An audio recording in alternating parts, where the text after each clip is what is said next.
अस्सलाम वालेकुम, मैं हूं डॉक्टर कासमी। आज से कुछ अर्सा पहले मैंने एक वीडियो बनाई थी, उसमें मैंने कुछ टिप्स दी थी कि किस तरह से आप अपने पाँव की बदबू से निजात हासिल कर सकते हैं। उस वीडियो को आप लोगों ने बहुत पसंद किया, बहुत से कमेंट्स किए और मुझे काफ़ी क्वेश्चंस भी आए कि ऐसा कोई तरीका बताएं जो हम घर पे फॉलो करके पाँव की बदबू से निजात पा सकें। तो आज की इस वीडियो में मैं आपको 2 ऐसे आसान तरीके होम रेमेडीज़ बताऊँगी जिनकी मदद से आप अपने पाँव की बदबू से निजात पाएँगे। ये होम रेमेडीज़ बताने से पहले क्विकली मैं आपको बताऊंगी कि पाँव में से स्मेल आती क्यों है।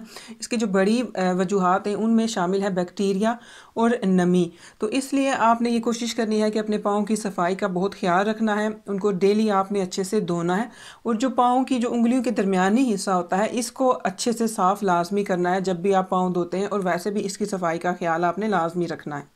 आज की जो पहली होम रेमेडी है जो आपके पाँव की बदबू को दूर करने के लिए बहुत ज़्यादा आपकी मदद करेगी, वो है कि आपने अपने पाँव को बाकायदगी से स्क्रब करना है। ये आपने कैसे करना है, इसके लिए आप जो है पाँव के स्क्रब्स इस्तेमाल कर सकते हैं जो कि मार्केट्स में अवेलेबल हैं, या एक ऐसा स्टोन होता है, एक ऐसा पत्थर होता है जो कि स्पेशली पाँव के लिए बनाया जाता है, जिसको पमिस स्टोन कहते हैं। आपको उसकी पिक्चर यहाँ पे नज़र आ रही होगी। आपने इसका इस्तेमाल करना है और वो लोग जिनके पाँव में से बहुत ज़्यादा बदबू आती है वो इस पत्थर के इस्तेमाल से अपने पाँव को हफ्ते में 2 से 3 मरतबा लाजमी साफ़ करें। ये जो स्टोन है या जो अगर आप पाँव के लिए स्क्रब इस्तेमाल कर रहे हैं, ये किस तरह से आपके पाँव की बदबू को ख़त्म करेंगे। असल में होता यह है कि पाँव की जिल्द पे वक्त के साथ साथ डेड सेल्स की तह बनना शुरू हो जाती है और जो बैक्टीरिया होते हैं उनको ये जगह बहुत पसंद होती है और वो यहाँ पे तेज़ी से ग्रो करना शुरू हो जाते हैं और फिर बदबू फैलाते हैं।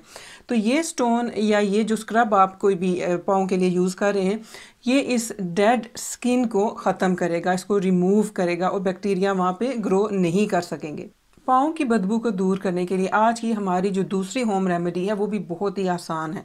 उसके लिए आपको चाहिए होगा एक टब। आप एक छोटा सा टब ले लें, इतना सा हो कि उसमें आप अपने पाँव भिगो सकें, और इस टब में आपने 2 हिस्से नीम गर्म पानी के और 1 हिस्सा सिरके का शामिल करना है। सिरका आपको कौन सा चाहिए, उसके लिए आप सेब का सिरका या सफ़ेद सिरका यानी वाइट विनीगर ले सकते हैं। अब आपने इन दोनों चीज़ों को मिक्स करके इसमें अपने पाँव 15 से 20 मिनट के लिए भिगोने हैं और ये प्रोसेस आप हफ्ते में 1 मरतबा कर सकते हैं। अगर आपके पाँव में किसी किस्म का कोई कट लगा हुआ है या कोई ज़ख़म हुआ हुआ है तो ये विनीगर वाली रेसिपी आप बिल्कुल ट्राई ना करें, क्योंकि इस सिरके की वजह से आपकी स्किन इरिटेट हो सकती है।